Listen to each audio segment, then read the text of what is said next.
What is going on, everyone? It is Wednesday night. It is time for the Tagline, the show where the tagline is the title. My name's Robert Adams.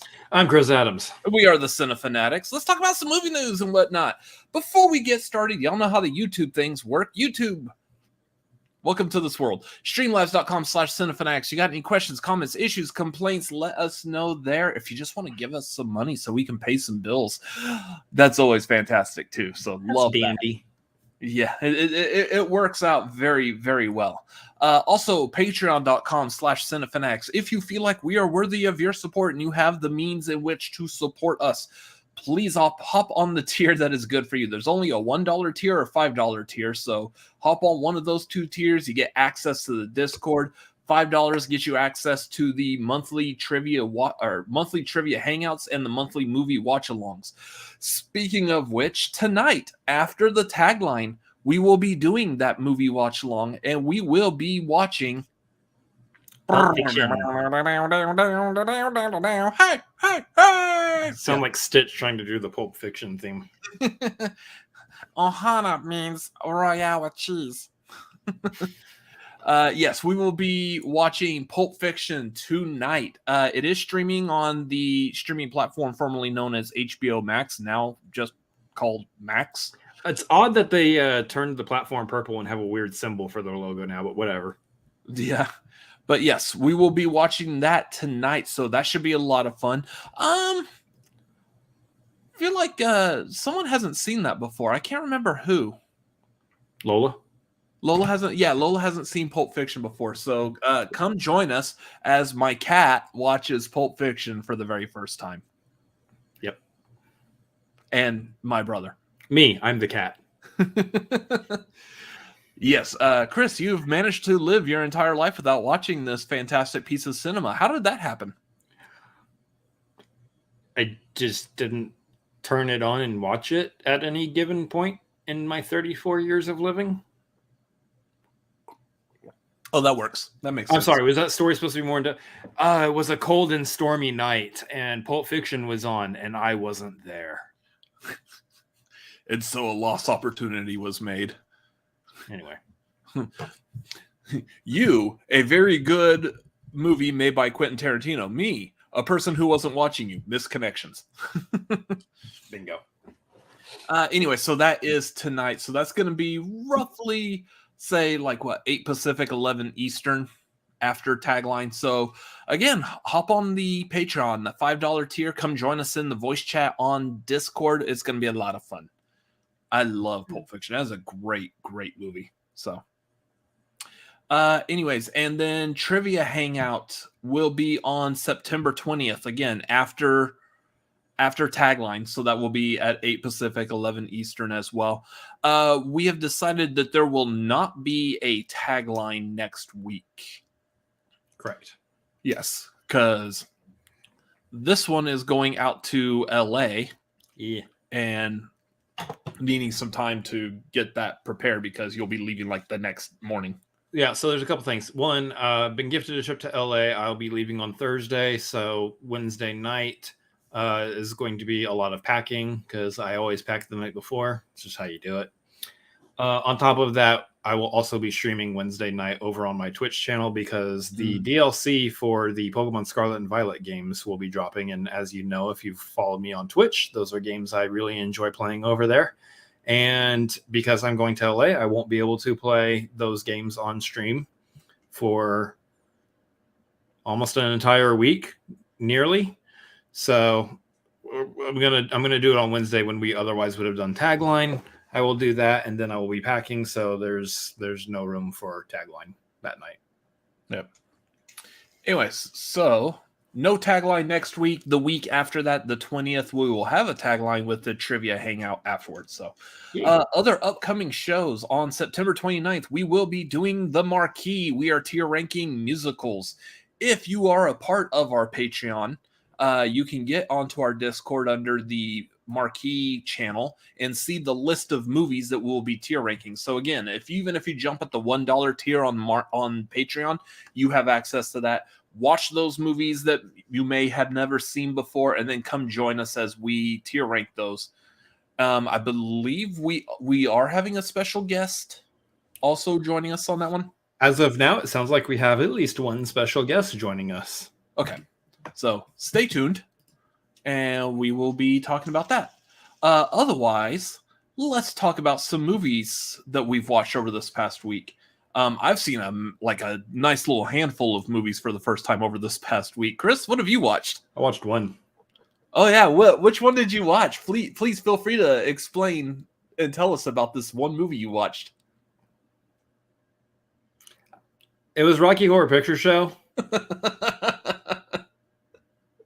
I'll talk about it more during the marquee. Oh, was that a musical that you were watching because we may be tier ranking it on the marquee? Yes, you know this. Weirdo. Anyways, yeah, so you just watched Rocky Horror Picture Show for the first time. This is interesting. Yeah. It's a fun movie. Yeah, fun's a word. Rocky! You don't know me very well, do you, Lego? If it helps Lego, he was also making that face while watching Rocky Horror. There was definitely some moments that were enjoyable. Like two or three. The music is good. But sure. Listen. Greatest movie ever made in the history of cinema. Not to give away what's going to happen on the marquee, but not for me. One of us is probably going to rank it pretty high, while the other one's going to rank it pretty low. No, Lego, don't unsubscribe. I like it. I will talk about Rocky Horror Picture Show all day, all night. This is why there's two people on the channel. And then come back and do it again. This is why there's two people on the channel. Yeah.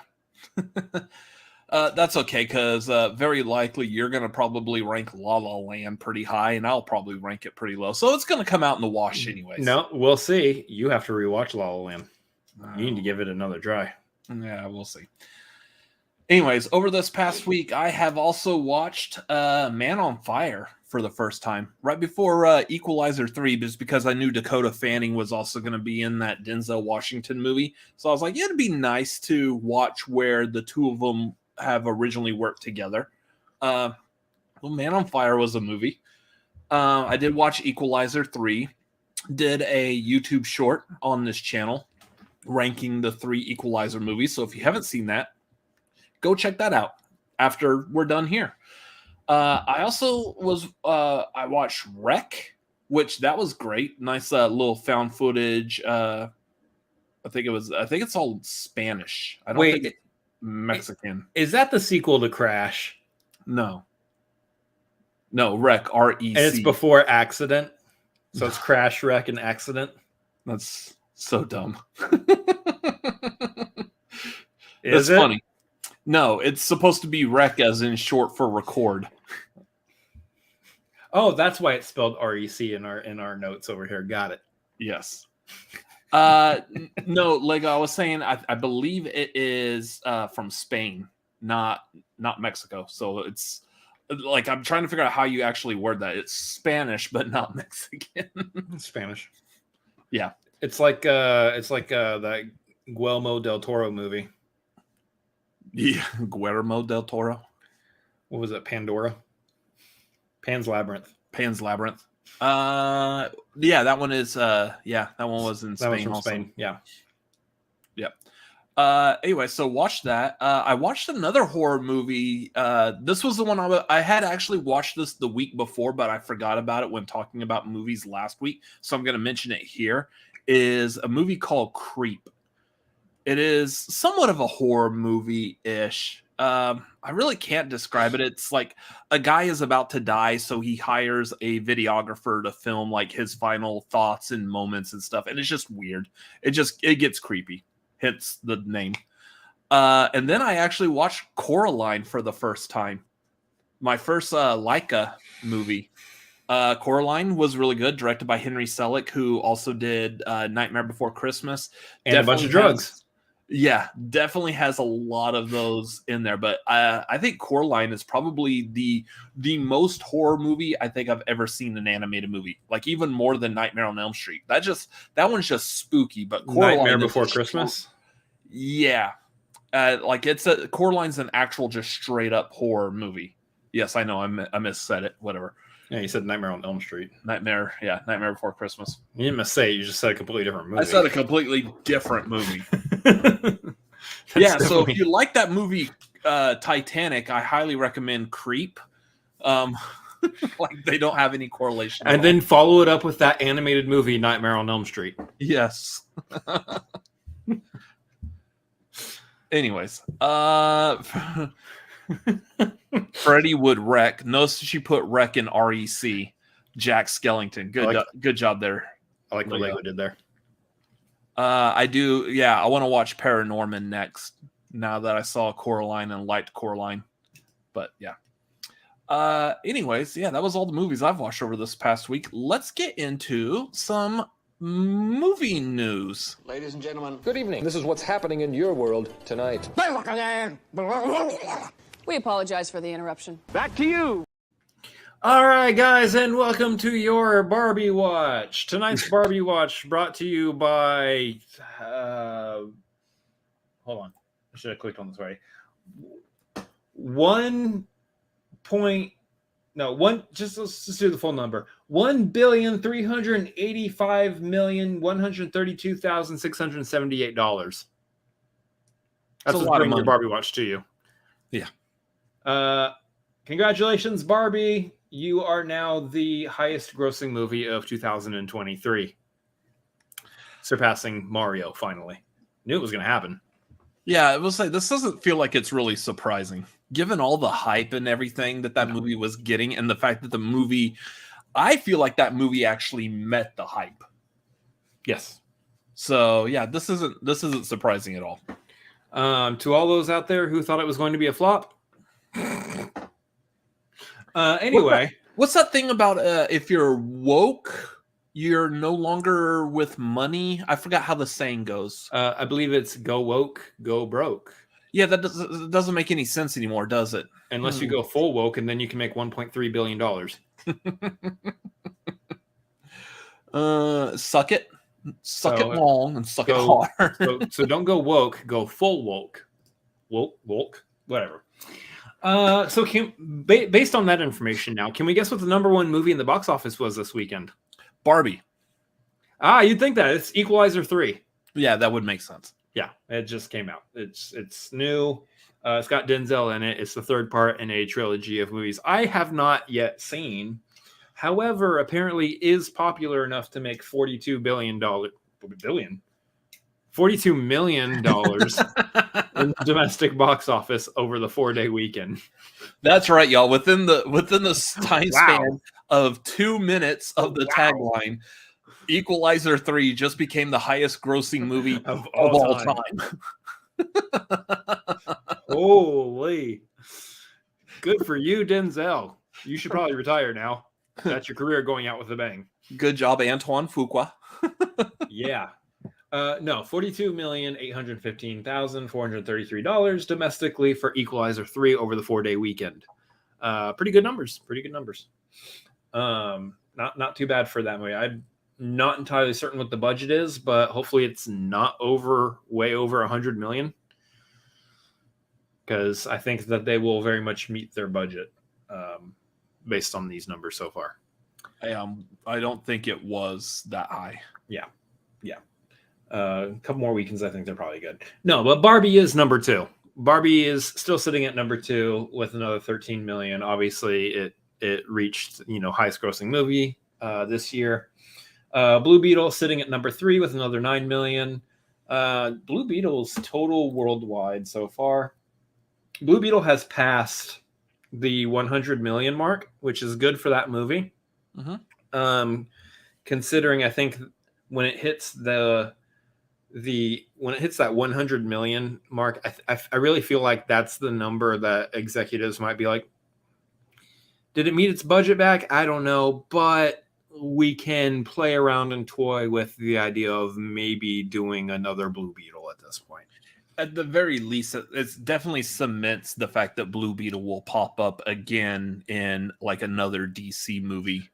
And I put this on Twitter. I believe, especially with the way that James Gunn was approaching Blue Beetle in its relation to the new DCU, that I think that is a good number to hit, along with James Gunn being a rational, intelligent person, thinking, okay, yeah, we probably can. We'll bring Blue Beetle back. We'll get Sholo back in that role, and we'll be able to get some more Blue Beetle action, and hopefully they do something fun with him in the future. But I think that's a good number for them to hit to be able to do that. Number 4, 2 weeks in, Gran Turismo. Another a solid 8.7 million this weekend, which does mean that Oppenheimer has gone down to number 5, which is interesting because never mind, it's just staying at number 5. Yeah, anyway, that's not interesting. It's just staying at number 5 apparently. Hey, number 5 is very interesting, okay? You try being the 5th in anything and still trying as hard as you can, okay? It's all right, number 5. I was just misreading it because usually it says what number it was at the week before, but I think because it's a 4-day weekend, they didn't include that number for some reason. So I was misreading it and thinking that it was at number 7 last week, which I didn't remember saying, but that's just how many weeks Oppenheimer has been out. So to be at number 5 after 7 weeks, and let's see how much money that movie's made. Oh, look at that. It's made worldwide about $854 million. So in the span of another 5 minutes, now Oppenheimer has become the highest grossing movie of all time. Oppenheimer has topped Equalizer. Slightly narrowing out Equalizer 3. Guys, the highest grossing movie of all time. Breaking news. It's that fantastic animated movie, Nightmare on Elm Street. The number 6 movie is Teenage Mutant Ninja Turtles. Number 7 is Bottoms. Number 8, Meg to the Trench. Number 9, Strays. And number 10, Talk to Me. Nice. I just had to rush through the rest of that before I say one of those is the highest grossing movie of all time again. Yeah. Does that man even know how the box office works? I've been doing this for 3 years now. No, I don't. Anyway, that's your box office. Now let's do the Barbie watch. Just kidding. So yeah, that's the other thing is Barbie is coming back Barbie is going to be showing in IMAX here like in a week or so. I believe they've also delayed its home release. I caught word of this, that they were planning on its home release here being pretty soon. Mm-hmm. And they're like, let's maybe not do that quite yet, which, duh. Because we're making all the money in the theater still. Let's keep that ball rolling. As long as it's making, all the monies. A ton of money in the theater, keep it in the theater. But let's be realistic here. It's not making that Equalizer 3 money. So... yeah, let me know when Barbie hits $82 billion, okay? Yeah. I need Barbie on pink, right? Yeah, there's a marketing opportunity right there. And I would not put it past them to release a pink Blu-ray case. They've done it for other movies. Like I think the Hulk movies, or at least Incredible Hulk, was released in a green case. Yeah, when it first came out on Blu-ray. So yeah, I wouldn't put it past them to make a pink Blu-ray case.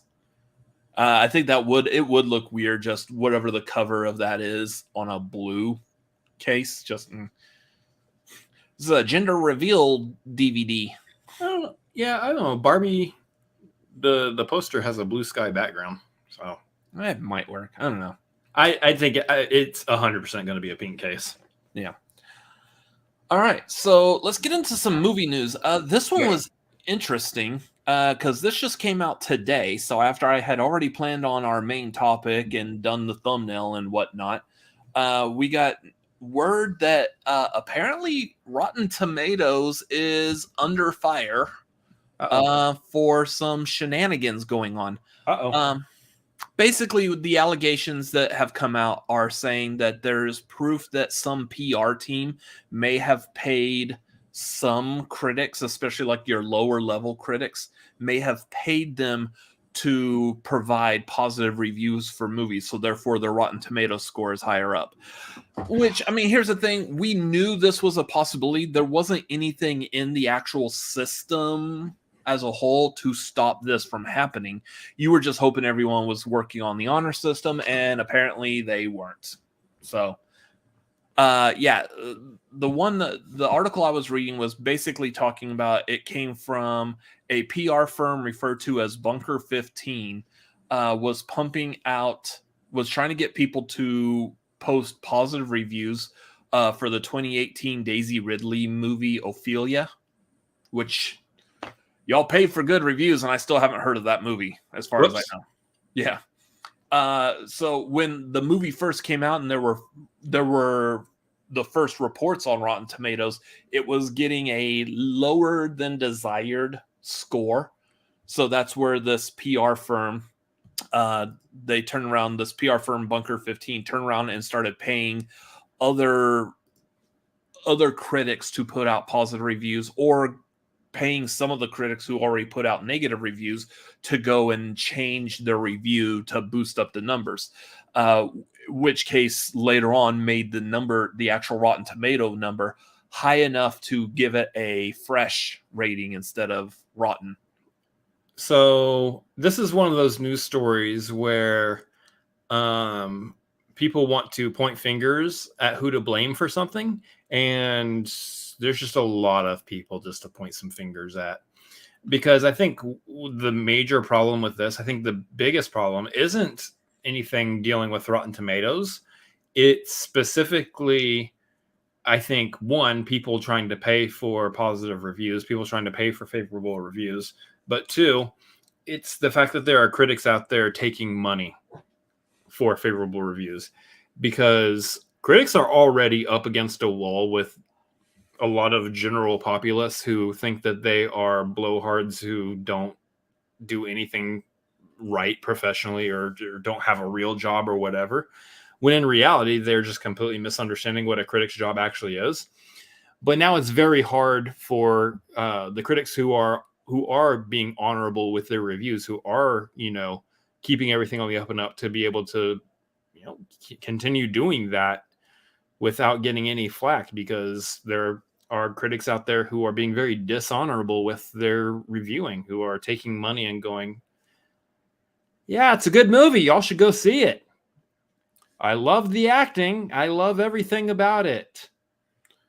Money, please. Yeah, this is just going to continue to perpetuate what everyone who either is an official a critic or a pundit or someone who just enjoys talking about movies online is. It's going to continue that the reasoning that some people may have is like, oh, you're a shill. You're just being paid for a good review. No, we're not. Well, these people over here apparently are. So now that is out in the ether, that's something that people are going to grab onto. And that's going to be like an immediate, if there's a movie that a person particularly does not like, but yet they're seeing a bunch of positive reviews, their first thing they're going to go to now is, well, they're all paid and their opinions mean nothing, which hurts the movie, hurts the studio, which that one good. As of right now. And then more importantly, it hurts the critics, whether you are a well-known critic or you're someone like us who's just like, we're not like full-fledged critics. I wouldn't even know if I would call us a pundit. We just like talking about movies, and we'll share our opinions of how we feel about movies. Maybe it's something that you didn't think of or you didn't realize when you watched the movie, and hearing people like us talking about it may change your opinion. For example, Dr. Sleep. I was not a huge fan of Dr. Sleep when I saw it in the theater, but I watched other people critique it and give their opinions and their views and how they absorbed that movie and they took it in. I was like, okay, this needs a rewatch, and I actually really like it. It's a very good piece of cinema now.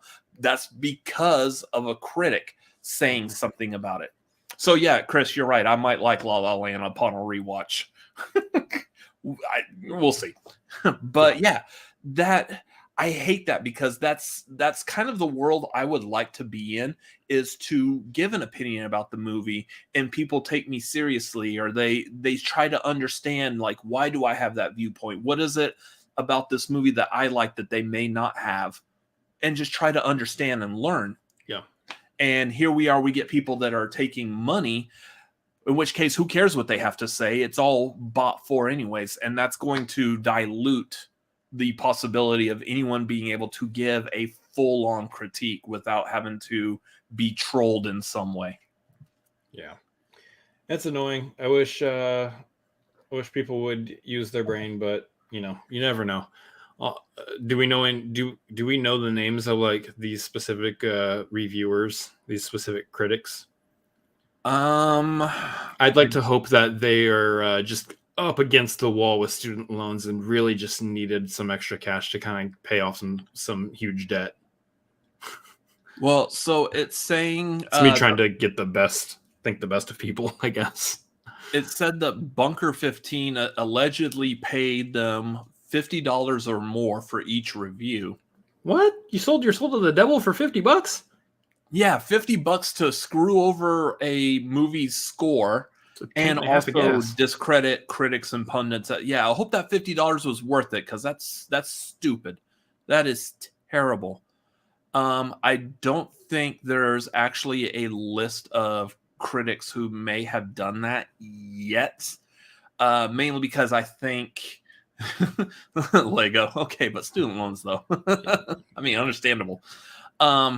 Listen, when the system's got you down. Yeah. Since this is a story that roughly just broke today, so I don't think we've gotten to the point where they're able to name names yet. Plus, I think there's still going to have to be some kind of like legwork done to verify. I don't think you can turn around and say so and so with such and such publication or website is putting fake reviews out there. They're putting out reviews getting paid for, because now that's like is that slander or libel? Slander is spoken, libel is written. Thank you, J. Jonah Jameson. Well, I was gonna say, technically, I don't know any of this really constitutes as legal or illegal. I think I mean, could it? Because like if we're talking about slander or libel, does that work both ways? Because what you're talking about is a negative connotation. It's them paying them to put a movie down is how I think that could, because that I think would actually be illegal, because that does fall under slander, libel, whichever one you said, and that is hurting someone's business. It's hurting someone financially. It's trying to hurt someone financially. That I can see being illegal. But if you're being paid to talk positively about a movie and try to drive more business to that movie, I don't necessarily see how that would be illegal. That's just kind of you shouldn't do that. So it's misrepresenting the movie, especially if, like, say this is a PR firm that is representing the movie. So say in this case, this Bunker 15 was hired by maybe the producers of Ophelia, the studios, and they were trying to boost up the numbers so more people would go see it. Very likely, if you went on Rotten Tomatoes and you saw a movie had a really high tomato score, you may think twice and be like, maybe I'll go see that after all. Yep. So now that this Ophelia movie has a higher rating, that may have encouraged people to go spend their money. And that's terrible. You're getting your audience to spend money on a movie based off of a false claim. That's where it's illegal. No, it's not, because what is stopping an audience member from going, well, that positive review told me to go see this movie and I didn't like it, so I lost my money on that? No, if you're choosing to read reviews, whether they are true or not, and you're going off of that review and making your decision to go see the movie, that is your decision as to what you do with your money. That is not. There's no way that's illegal. There's no way. So this is what's going to feed back into it's going to be hard to listen to critics or pundits now that we as a people know that we have like some kind of proof that people who are critics and pundits have taken money to shill a movie, basically. Whether they're shilling good or bad doesn't actually matter. They are out here being paid for an opinion of one side or the other. And that's going to give a false image of that movie. If this is a terrible movie and you're out here telling people it's the best movie ever, and people hear your opinion, they go see that movie, they all realize it's a terrible movie. That studio just got all of your money because of some critic was paid Terrible's to an say opinion. something good. Terrible's an opinion. Well, so here's the thing, though. It's yes, and kind of like what Lego's saying, it is hard to prove an opinion, but it's now because we know it's out there. How many times have you read a news story, regardless of what the news story is, or video, especially like on Twitter, and you go into the comments and all the comments are like, fake news, this isn't real, this was made up. They have no reason to say it. There's absolutely nothing in the video or the news article that says this is fake or made up, but people just blatantly just go straight towards this is all fake and made up without actually thinking about what they're saying or doing. That's now what's going to happen with critics. If we put out a positive review for a movie, what's to stop anyone in our comments from going, okay, well, these two Addams brothers were obviously paid by the studio. No, we weren't. This is the only way I can see there being anything legal happening here, because what would then happen is that Rotten Tomatoes would turn around and sue the critics that they have as part of their fold for posting those reviews, for taking essentially bribes and posting those reviews on their site. Because I believe that, and don't hold me to this because I don't actually know how the system works because I'm not a Rotten Tomato critic. I would imagine that there's some kind of contract that they have to sign with Rotten Tomatoes in order to be approved by them to be able to be on the website. Yeah. And that would be essentially a breach of contract. Now, again, not fully legal or illegal, but this would be not necessarily a civil suit, I think, but it would be a lawsuit, in which case there are damages to Rotten Tomatoes from that. That's the only place I can see there being any kind of legal repercussion for the things that these specific critics have done. Otherwise, not to defend them, what they've done is wrong, but I don't think there's otherwise legal repercussions for the choices they made. Yeah, and that's what Lego's also saying. If it's positive reviews, the film didn't suffer damages at all. And it's not on the film. The film's not suffering damages. Who's suffering damages potentially would be the audience. You are being misled by fake reviews to go see a movie that you thought was getting really good reviews, and then you come to find out that it's not. And you may not have actually spent your money on going to see that movie if it wasn't for those fake positive reviews. That's the people who are being hurt. They're being misled, misrepresented. But those people don't have anything that they can hold in a court because they saw Ana de Armas in a trailer for Yesterday and they decided to create a court case. Now, yes, what you were saying though is also the next part in that. And that's the only thing that I think actually can have any kind of actual repercussion to the situation at all, because the average moviegoer is not going to do anything to any critic or any movie studio, any Rotten Tomatoes. The average moviegoer would try to raise a suit, and the judge will be like, you made the decision to go see the movie. You decided to spend your money on seeing the movie, your loss. That's how that goes. There's no the losses, the damages that the average moviegoer suffers. Oh well. And that's fine for the court of law. Now let's look at the court of public opinion. The critics are going to be tarnished either way. Yes.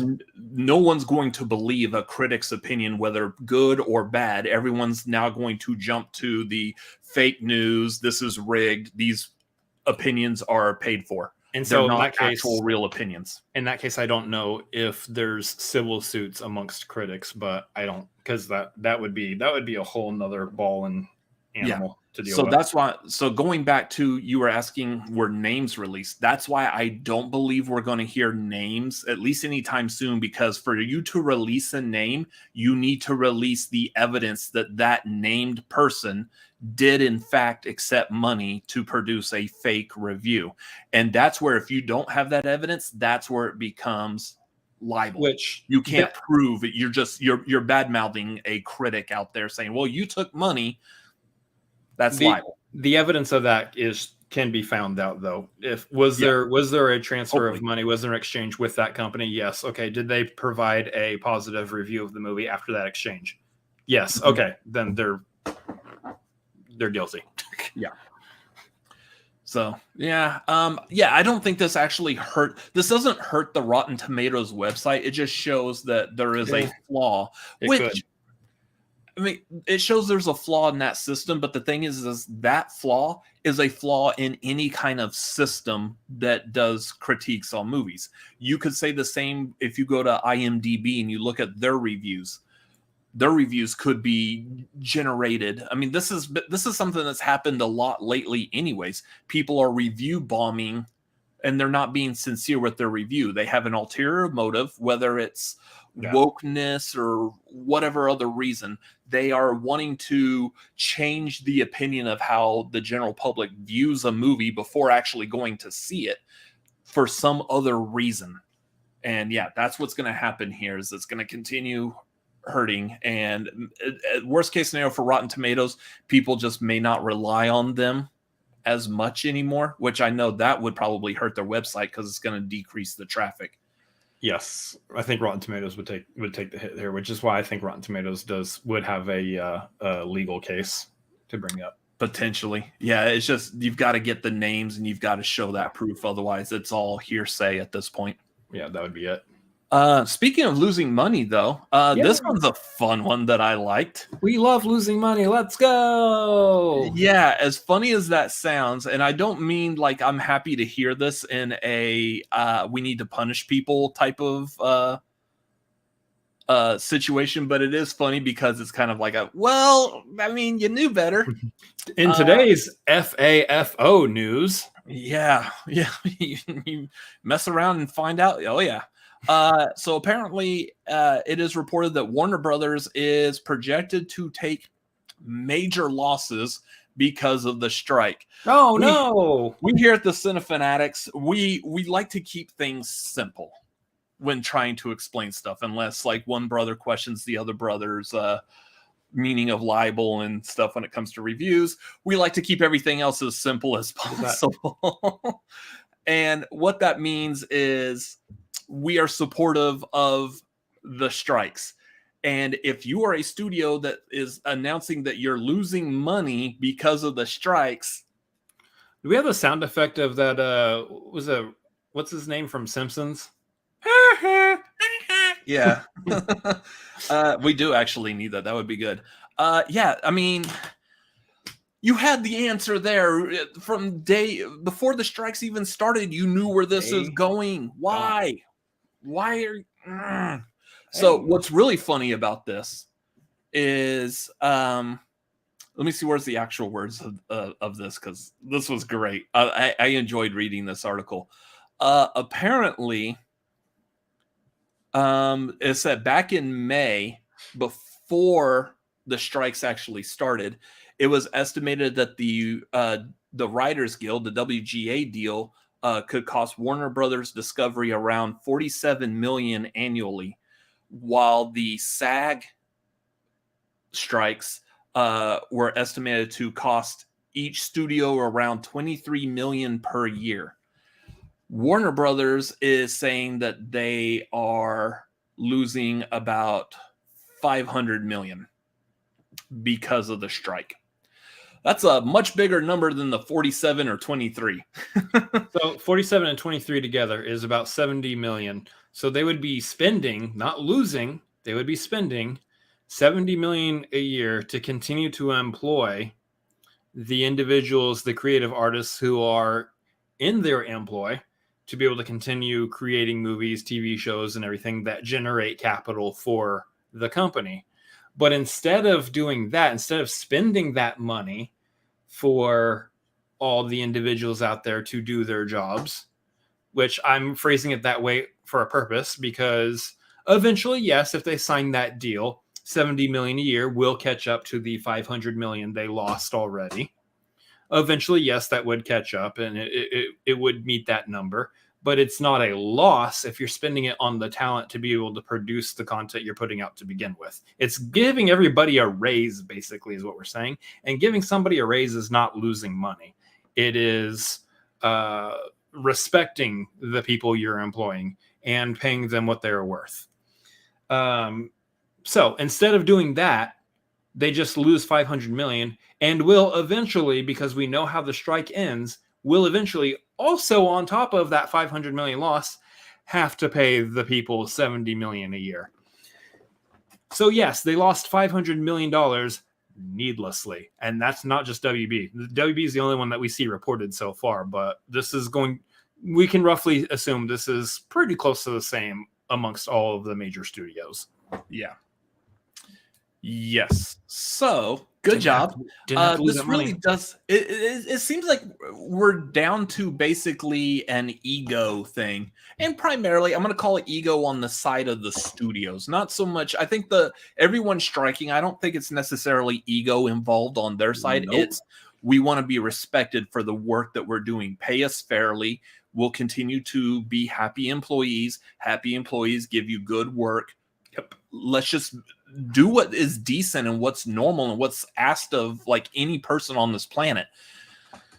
An employee who is not stressed out and is paid well gives you good work. Yeah.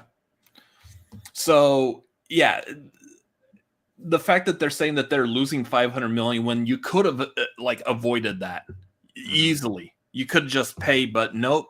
Your ego from the studio side apparently is worth $500 million right now. That's a very expensive ego.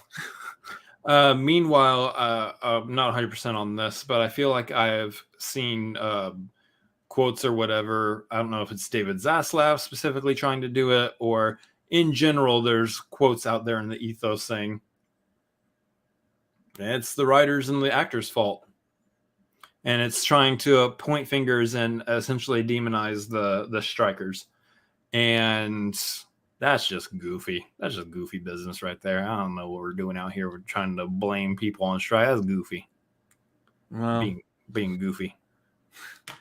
That is also the way like some people who just aren't like knowledgeable about how the industry works, they will also fall into that line like, oh yeah, the studios are right. It is the writers and the actors' fault. Why don't they stop asking for money and just do their job? There's so many people I've come across on Twitter supporting studios here. Yeah. And their line of reasoning is look at their stocks, look at this. What the writers and actors are asking for is not reasonable. And I'm like, they're asking for like 1%, maybe at most, of the annual income from a studio. I want to and other things regarding AI and stuff. But let's be honest. That's very reasonable. It's very reasonable. I want there should be a thing, and I know this isn't realistic, so this is all in jest anyways, but I feel like I would love it that if specifically in this case, if you are going to put out stop, don't wait, come back. If you are going to put out a tweet supporting the studios and you're going to try to give the reason why you are supporting the studios, you also need to include a list of your credentials. What makes you a person worthy of having this opinion type of thing? Like, what knowledge do you have? Like, where is this? Do you actually have some kind of credible background that can talk about this in finance? Or are you just pulling this out your ass? Like, I want to know why your opinion should actually matter. Just because you're a living, breathing human being that's capable of giving an opinion, it's not necessarily good enough all the time. And again, being realistic, I know that no one's going to do this because, well, that's just silly. But yeah, people supporting the studios are being paid for the reviews of the studio. I mean, now here's the thing: we've come full circle now. We laugh at this, and while I don't 100% know if this is exactly true, I will say, and small, tiny little soapbox about where Twitter is at now. People with check marks on Twitter are getting cash payouts basically for driving traffic and everything and whatnot. And a lot of those people will say very controversial things, will say very stupid things, will say very dumb things, because they know that a lot of people will click on their tweet and respond to it.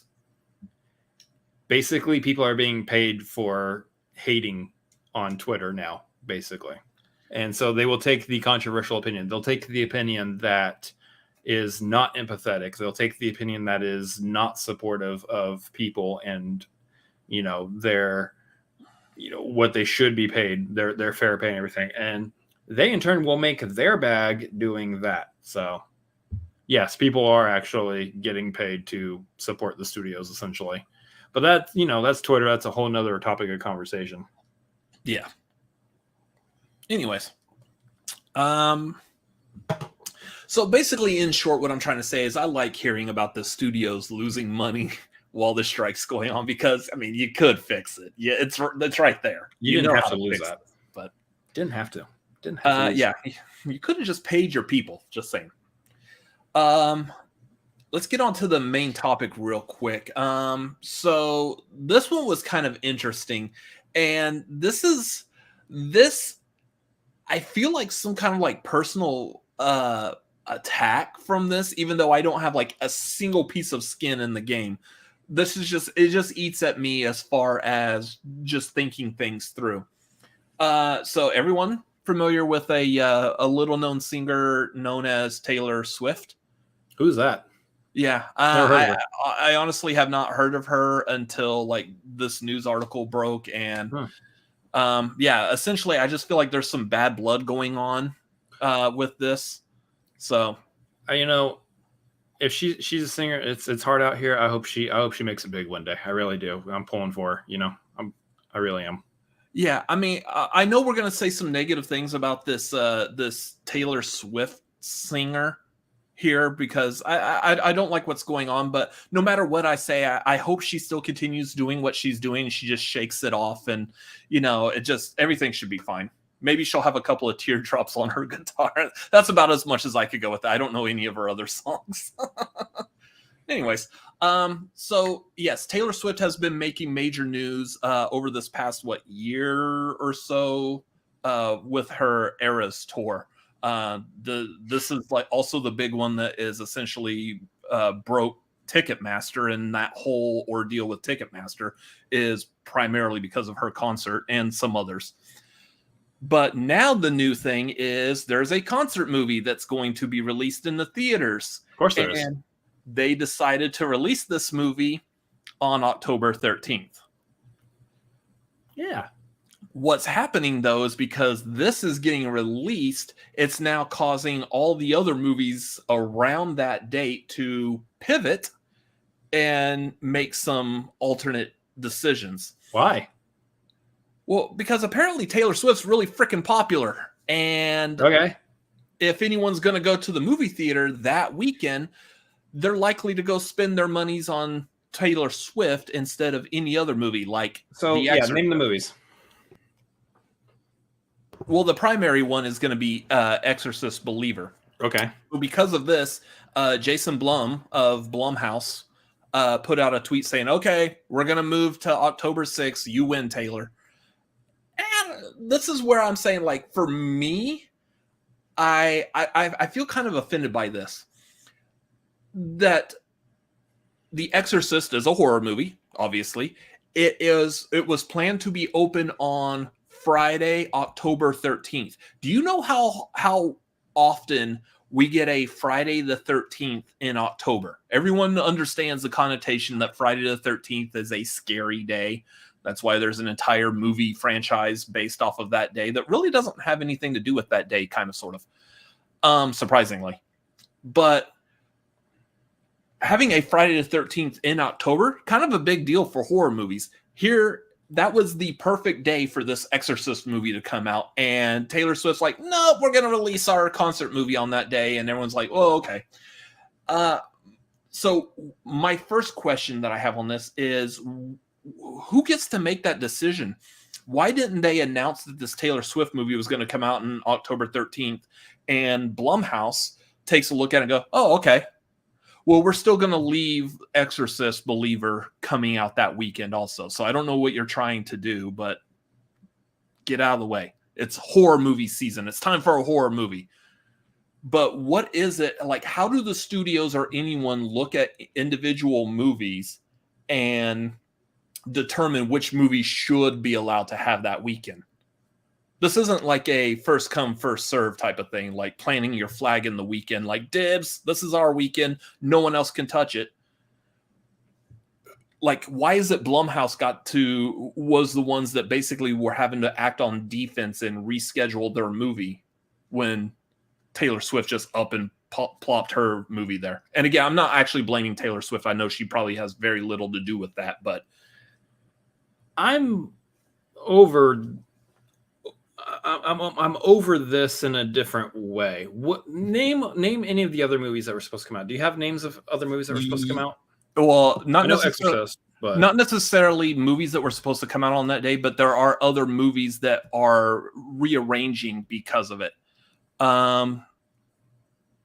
So there is a Lionsgate movie, Ordinary Angels, starring Hilary Swank, that was supposed to come out on October 13th. It is being pulled. It has not been announced when they're going to release that movie.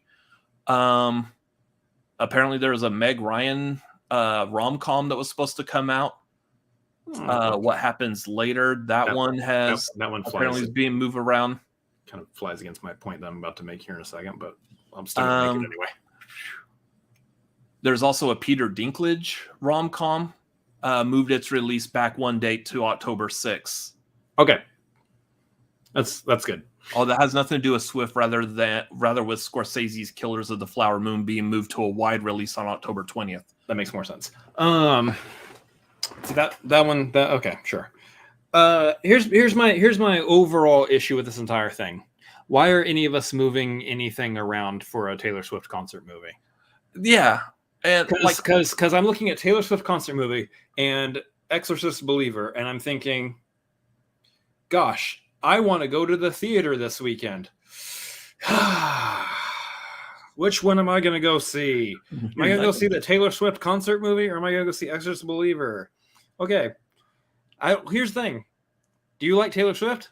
Sure, I like Taylor Swift. Do you like horror movies? Not really. You're going to go see the Taylor Swift concert movie. Do you like horror movies? Yeah, I like horror movies. Do you like Taylor Swift? No, not really. You're going to go see the Exorcist movie. Why? These are not competing. These are not sharing an audience.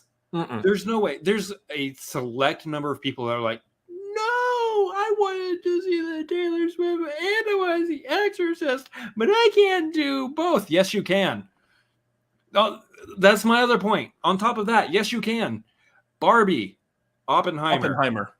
Both made a ton of money opening the same exact day. And both of them not really even catering to the same audience either. No. But yet we still went to go see them both on the same day. Perfectly fine. Maybe not everyone wants to do a double feature, and I get that, but... No, but is this Taylor Swift movie open for only one day? Is it a Fathom event only open for like one day? Or is it is it an actual like movie that's open for a while? I think it's a movie. I don't think it's a Fathom event. So that means people will have all weekend. If someone out there really wants to see both that weekend, they have all weekend to do so. Yeah. So I get that Taylor Swift is very popular. And lots of people love her. I get it. The Exorcist is also a very well-known horror IP. Now, granted, not all the Exorcist movies are as loved as the first and third one. But for the most part, yeah, the third one is also very well liked. The rest of them, not so much. But thank you. I don't understand how does someone look at it and decide, well, Taylor Swift's going to come out, I'm going to go move my movie. It doesn't make any sense to me. Instead of just like, well, no, Taylor Swift doesn't have anything to do with The Exorcist. I'm still going to release it this week. And I think that's what eats at me is it's the mind part of it. Like, this doesn't make any sense. There's only one world where it does make sense to me. Is either the Taylor Swift movie or Exorcist being played on IMAX screens. No, not that I know of. And then this doesn't make any damn sense at all. I don't know why anyone's moving any dates. Honestly, it doesn't make any sense to move dates. They should just still be opening in the same day. The only other thing is if the Taylor Swift movie, along with the screen thing, is coming to that date and has for some reason ordered a specific number of screens. But the problem there is that I still think it's a first come first serve situation. That's what I would. In which case, if the Exorcist movie is releasing on that date and we have 5 screens dedicated per theater essentially for that, and then Taylor Swift comes in and it's like, well, we want 6 screens per theater, and of course they've still got to play other movies that have already been out too. That's most theaters are not going to be able to do 6 for that and 5 for that on the same weekend. It's just not going to happen. So, and that might be an issue, but in my mind, that's still the Exorcist was there first. They get the screens type situation. Plus, plus on top of that, it's Halloween season. It's a Friday the 13th in October. Let the Exorcist have that. That is perfect for them. Let them have that date. Why does this have to be a thing? Ultimately, my honest opinion is I actually don't blame anyone on the Taylor Swift movie side. I am very confused as to why Mr. Blum over at Blumhouse decided to move the date of Exorcist, because I just think that you don't need to do that. I just think you don't need to do that. Yeah. Now, from what I have seen in regards to the Taylor Swift movie, I posted something about this on Twitter, and I did get a response in regards to apparently 13 is a very lucky number for Taylor Swift. Her birthday is December 13th. So it would make sense in that case to release her movie on a Friday the 13th, because movies come out on Fridays. So that would make sense. October 13th is the only Friday the 13th for at least like the next 6 months until another Friday the 13th rolls around. So It would make sense to go ahead and release it. The problem is it's a Friday the 13th in October. If this was a Friday the 13th in September or August or November, probably wouldn't have any problem with it. Even if another scary movie was on there, I would probably still argue like, hey, that's a scary date. Let a scary movie thrive on that weekend. But I understand. It's specifically a Friday the 13th in October. Me specifically, I'm just thoroughly confused that after the Barbenheimer situation, how studios think that if a movie is something that's incredibly wildly different from the movie they're putting out, that they still need to move date. I get it if he's trying to release Exorcist and all of a sudden Avengers Secret Wars drops on the Exorcist date. Mm-hmm. And they're like, nope, we're putting our Avengers movie here. Okay, yes. At that point, no, you don't open any movie of any genre of any kind next to that movie, because 1, screens will be taken up by that movie. 2, the majority of people will be going to the big Marvel comic book movie. And that's just the way it is. Everybody understands that. Everybody gets that now. But Barbie and Oppenheimer prove that you can have 2 major anticipated releases open on the same exact day, and they're both still going to make absolute bank. And I promise you that neither the Taylor Swift movie, well, maybe the Taylor Swift movie actually, Exorcist Believer does not have as much hype around it as Barbie and Oppenheimer. No, Taylor Swift probably doesn't either, but I can't speak for the Swifties out there.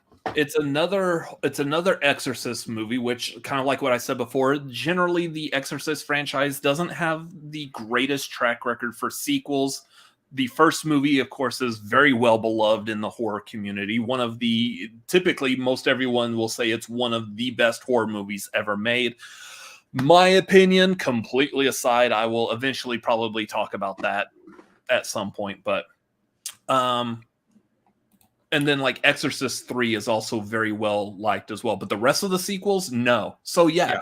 There's that. Plus, this movie is being directed by David Gordon Green, who is coming off the fantastic Halloween movies recently, Halloween Kills and Halloween Ends. So I don't have high hopes for this. So I understand this point. Also, at the same time, though, I don't think the Taylor Swift movie or Exorcist Believer needs the months of word of mouth going into them. My ultimate opinion is these two movies can coexist in the theater at the same exact time, and nobody needed to move dates. That's my ultimate opinion. And Barbie and Oppenheimer proves that counter programming is a thing. Even if there was a lot of word of mouth going into them, they still both got a ton of money, despite both being anticipated releases happening at the same time. I think the only thing that really I could tie it to is screens. Think back to Barbenheimer. Once the Barbie movie started posting its shows and you could buy tickets to it, remember I was telling you specifically that there was only like 1 or 2 showings of Oppenheimer that day. So we had to go at that very specific time. Then later on, we found out that the theater we go to added extra showings of Oppenheimer because I guess they realized that a lot of people were going to do the Barbie and Oppenheimer double feature in one day. So they needed more showings. That's the only reason I can think of for moving this, that Taylor Swift is so popular that the theaters are going to want more showings of Taylor Swift for everyone to go see, when there's not very likely going to be the same amount of people wanting to go see Exorcist. That's the only thing I can think of as to why one would move. But again, I would still want to fall back on, well, Exorcist claimed Friday, October 13th. Let them have that day. I don't care if it's Taylor Swift's lucky number or whatever. Go away. Even still, a horror movie date. Even still, I could see Exorcist thriving on 1 or 2 screens per theater with multiple showtimes, and having that regardless of any other movie coming out at the same time. Meanwhile, if they want to hand multiple screens and showtimes to Taylor Swift, they can still do that on top of Exorcist being out and taking up 1 or 2 screens too. I'm not expecting no matter what. I don't understand why Exorcist had to move. It just doesn't make any sense to me. I don't think Exorcist is taking up like 5 screens at our theater. No, absolutely not. It'll be in 1. I don't think it'll have any more than 1 screen showing. 2 at most. It would have 2 at most. Yeah. So I don't know. That's just weird. But yeah, it's just kind of strange that like one can force another like that. I know we've seen this before where one movie says they're coming out. I know, I think we've seen this a couple of times with Avatar. Like the Avatar 2 was saying, we're going to come out on this day. And then you see all the other movies like, well, we're just going to move away from this. I think the other big infamous headbutting was when Captain America Civil War was supposed to come out at the same exact time as Batman versus Superman. And we were all on pins and needles waiting for one of them to move. And I think it was eventually Batman versus Superman that did move. If I recall correctly, I believe Batman versus Superman moved off of that date, which... game of chicken, Marvel at that time was at the top of their game, and DC never has been. So, made sense. Yeah. So we got Brandon Hanna. Halloween Ends is great. I have no opinion. Tori says if you say Halloween enough times, Brandon Hanna shows up, or PLD, or PJ Campbell. They will also pop up when speaking of those Halloween movies. I have no opinion on Halloween movies. I have no opinion on any of them except for the first one because that's the only one I've seen. Yeah. So real quick, it's not that I hate the first Exorcist movie. I definitely have some opinions about it. It's just I don't have enough time or the desire to dive into those opinions right now. I'm not certain if I'm going to go see this new Exorcist movie. Very likely it will probably have a premiere at Fantastic Fest is what I'm guessing, probably a surprise premiere at Fantastic Fest. So I may or may not go see it just because I'm going to be there at the festival anyways. Being there in the audience with all the movie filmmakers and stuff, that's always fun to do. So I don't know. I'll wait and see what my decision is if that happens. And then when I am actually forced to make that decision, I'll think about it at that time. But yeah, otherwise, that is going to do it for tonight for the tagline. Again, those of y'all that are on our Patreon, patreon.com/cinefanatics. If you're at the $5 tier, come join us here in about 50 minutes or so, we're going to be in our Discord voice chat. We are going to be doing the watch along of Pulp Fiction. Again, as we stated at the top of the show, both my brother and my cat have never watched this movie, so they will both be watching it for the first time tonight. So come join us. Pulp Fiction watch along. One of the greatest movies ever made. Easily one of the greatest Quentin Tarantino movies. I don't know. I could probably argue on that one, actually. I think I might have like a differing opinion on that. That might be a fun marquee to do at some point, as soon as someone else catches up on Quentin Tarantino movies. I got a couple. Yeah. Anyway, so that is here in, like I said, in about 50 minutes. Come join us. It's going to be a lot of fun. I really like Pulp Fiction. I believe that's one of those movies that also came out during the greatest year of cinema, which is the year of 1994. Hey, Tori, we're doing a Pulp Fiction watch along here in a little less than an hour. Yeah. So come join us for that. Again, it's just $5. $5. Hop on the Patreon. Throw $5 at us once a month, and you can join us for the watch along and the movie trivia hangout, which is going to be on September 20th after Tagline. Again, next Wednesday, there is no Tagline. Go hop on my brother's Twitch channel. He will be live streaming Wednesday evening. So no Tagline next week. Otherwise, I think that's about it. We got the musicals marquee at the end of the month on the 29th. At 7 Pacific, 10 Eastern. So again, if you're a part of the Patreon, go to the go to the Marquee channel on our Discord. You can see the list of movies that we will be tier ranking. Obviously, we talked about it earlier that Chris just saw Rocky Horror Picture Show. So he will be giving his full opinion of that fantastic piece of cinema on the Marquee. Hey, fantastic is a word that starts with a letter. Anyway. You were going to take Chris's Pulp Fiction virginity without me there. I mean, Tori, you're free to come join. I mean, people get notified for our events on Patreon. Yeah, I sent out the Patreon email earlier. So and on Discord, you just got to pay attention, you know. And also, I would have let you know. Anyways, so that is going to be the fun tonight. So come join us for that. Make sure you follow us on Twitter and Instagram at The Cinefanatics. You can follow me personally at Robert Adams MLP on Twitter, Instagram, Letterboxd, also youtube.com/ at Robert Adams MLP. I was just wanting to make sure it didn't change. That was a very long pause you took there. Yeah, I just wanted to make sure it wasn't changing. You can follow me at Chris Adams MLP on Twitter, Instagram, and Letterboxd, as well as twitch.tv/ Chris Adams MLP. See, it could change on you too. So good job thinking before speaking. Not yet. Yeah. Anyways, thank y'all for watching. All of y'all watching live, thank you for being here. If you're watching this on a replay, please let us know your thoughts, feelings, and opinions down below in the comments. While you're down there, hit that like button and the subscribe button. Guys, we are over 1,900 subscribers. We are in the final push for 100 subscribers to hit 2,000. So if you are not subscribed yet, hit that subscribe button because, well, we want to hit 2,000. That would be great. Imagine somebody clicked off in the middle of one of our pauses for our URLs to one of our other places. Come join us at twitch.tv/click. Guess they're just going to twitch.tv then. That would have been an interesting place for you to actually just end the stream. Yeah. So anyways, thank y'all for watching. We will see y'all in a couple of weeks on the next Tagline. Otherwise, yeah, thank y'all for watching. We will see you later. Good night. Bye.